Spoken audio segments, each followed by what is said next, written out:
ધાનેરા તાલુકાના રૂણી ગામના પ્રજાપતિ સમાજના વૃદ્ધ મહિલા લાપતા થઈ ગયા છે, જેને લઈ પરિવારના સભ્યો દિલ્હીથી લઈ ગુજરાત સુધી વૃદ્ધ મહિલાની શોધખોળ માટે રોકડ ઇનામ પણ જાહેર કર્યું છે। ધાનેરા તાલુકાના રૂણી ગામ ખાતે રહેતા જયસુંગભાઈ પ્રજાપતિ કે જેઓના પિતાનું નિધન થતા તેઓ પોતાના ભાઈ અને પરિવારના સભ્યો સાથે 80 વર્ષના માતા મરગાબેન નાથાભાઈ પ્રજાપતિને સાથે લઈ હરિદ્વાર ખાતે પિતાની અસ્થિ વિસર્જન માટે ગયા હતા અને તમામ હિન્દુ રીતિરિવાજ પ્રમાણે વિધિ પૂર્ણ કરી પરત પરિવારના 12 જેટલા સભ્યો સાથે હરિદ્વારથી સાબરમતી અમદાવાદ તરફ જતી ટ્રેનમાં સવાર થઈ રાત્રે હરિદ્વારથી પાલનપુર તરફ રવાના થયા હતા। પરિવારના સભ્યોએ સાથે બેસી યાત્રાની અરસપરસ ચર્ચા કરતા સવારે 4 વાગી ગયા હતા। ત્યારબાદ પરિવારના સભ્યો સૂઈ ગયા હતા।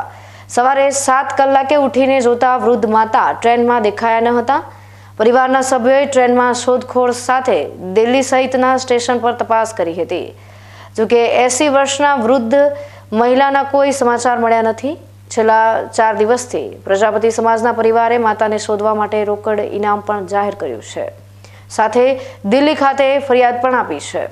ઉંમર વધારે અને ગ્રામીણ વિસ્તારની વૃદ્ધ મહિલા સાથે શિક્ષણનો અભાવ, જેને લઈ પરિવાર આઘાત સાથે વૃદ્ધ મહિલાની શોધખોળ કરી રહ્યો છે।